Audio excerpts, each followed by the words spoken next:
Hi everyone, this is Dave from Geekanoids and this is my review of the Acer Liquid mobile phone. Now I unboxed this mobile phone about a week ago and I've been using it for quite a while now, so now it's time to bring you my full review.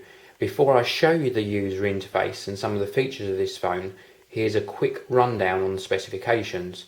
The Acer Liquid runs Google's Android 1.6 operating system. It's got a 768 MHz Qualcomm 8250 processor, and inside it's got a 512 MB ROM and 256 MB of RAM, which is available for you to install applications. The memory can be expanded with extra storage via a micro SD card. The display is 3.5-inch high-res WVGA, and it also supports HSPA, WCDMA and quad-band GSM networks. You get Bluetooth 2 with A2DP support, Wi-Fi and GPS. Around the back we've got a 5 megapixel camera, no flash unfortunately, but a very good camera. In my tests I've been very pleased with how this has been performing. Under this cover here, if I just remove the back cover, this is where the battery is housed, and you get a very healthy size battery. This is a 1350 milliamp hour battery, and during my tests this has been good for 2 to 3 days between charges. Now I'd say I'm a medium to heavy user. I do a lot of checking of emails, my Wi-Fi is always on, Bluetooth's always on, I use the camera quite a lot, and it's still been performing for that 2 to 3 days of use. Also underneath the cover that I've just taken off, we've got the micro SD card slot. You get a 2GB card with the handset, and you can put up to a 32GB card into the slot. And then alongside this is the SIM card slot. So let's pop that cover back on. Very easy to remove and to put back onto the handset, rather than all this pushing and sliding you have to do on some manufacturers. Now back around to the actual physical dimensions of the handset. It's nice and comfortable in the hand. It's got nice tapered edges, a gorgeous bright screen. It's also got, as well as the bright screen here, which is as I mentioned a 3.5-inch screen, it's also got this touch sensitive area down the bottom here, and this is for accessing things like the menu, or if I go into perhaps the settings for example, and then I want to go back one stage, I can go back one stage with that touch sensitive area button here. Then there's also a search button for searching the handset, and then the last one is the home button, which takes you back to the home screen. Now round this side of the handset is the power on off button. It's also used for locking the screen, so that's now locked and won't take accidental touch inputs. On this side of the handset there's a quick access button to the camera, and also a volume up and down rocker switch. I've already showed you the back of the camera, the back of the handset, which just houses the camera there. Bottom of the handset is a little cover here, and that reveals the USB socket for charging the device or connecting it to your computer. And then on the top of the device we've got a 3.5mm audio jack, and also an LED built in here which flashes to show you that you've got new messages, for example. So it's sort of some status lights underneath this panel here. One thing I like about the handset is this black finish to the front, so when the device is switched off or when the screen's locked as it is now, you get a nice black, really nice looking finish to the front of the handset. And of course when you turn that screen on, you get the gorgeous vivid colour display. So I've done a very good job on that.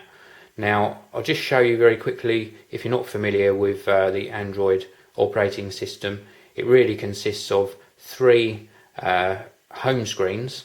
We've got the main home screen here, which you can personalise really how you want it. We can put various widgets and icons on the front for quick access to applications on the phone. For example, here I've got one for contacts, messaging, browser, the marketplace, YouTube, my inbox. And then to this to the left, at the moment I haven't got many widgets on here. I've got a gallery widget here which you can sort of flick up and down through the photos that you've taken. You've also got shortcuts here to your music and video playback as well. And then to the right, if I go to this right hand screen, here Acer have got this rather nice sort of history or bookmark guide for the browser, so I can easily access some of the websites that I visited. And then also on the Google Android operating system, we've got a status bar at the top which you drag down to reveal emails or messages that have come in, and this automatically updates along the status bar at the top here to say whether you've got a new email or new message, for example. It even tells you when there's an update available to one of the applications that you've got installed on the handset. And then just to the right of this, if I give you a close-up of that, we've got some little status icons here for Wi-Fi strength, the signal strength for my mobile network, the battery level that I've got left, and also the current time. And then there's also a drawer at the bottom which you can pull up, which reveals all of the applications that are installed on the handset, and I can scroll up and down here and launch them as I so wish. And then I can just pop that back down out of the way when I'm not using it. Now, performance wise, it's very good. I've been more than happy with the snappy menus and checking my emails, etc. It's very quick. There's no lag when changing between screens, and I think that's really down to that nice 768 megahertz Qualcomm processor. What I don't like is the side buttons feel a little bit plasticky. It's only a tiny little niggle, but perhaps next time they could do a little bit better buttons. That's the only thing I could really pick on. And then the only other thing I should mention is that, and it's nothing wrong with this handset, but just that maybe with the next iteration of the Liquid or with their next handset, it'll be really nice to see a flash unit on the camera. Not a lot of Android handsets have got a flash, so if Acer can do that next time round, they're really going to be onto a winner. The things that stand out for me on this handset is the brilliant screen. It's just so bright, it looks really superb.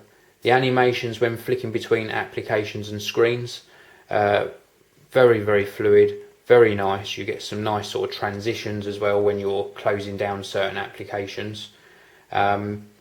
The sensitivity of the screen is more or less spot on. It really does respond to my touches. So when I touch one of the icons, then it responds straight away. So I like that a lot. The battery life is great, giving me 2 to 3 days between charges. The build quality is good too. It's a nice solid handset. It feels very well made, in fact. And the Android operating system seems to just be getting better and better with every release. It certainly does give you a user interface that's a pleasure to use, and now with the Acer Liquid you're getting a nice bit of hardware too. So top marks really for it, just a few little bits they need to improve on next time round. It's available for just £336 unlocked, SIM free from clove.co.uk.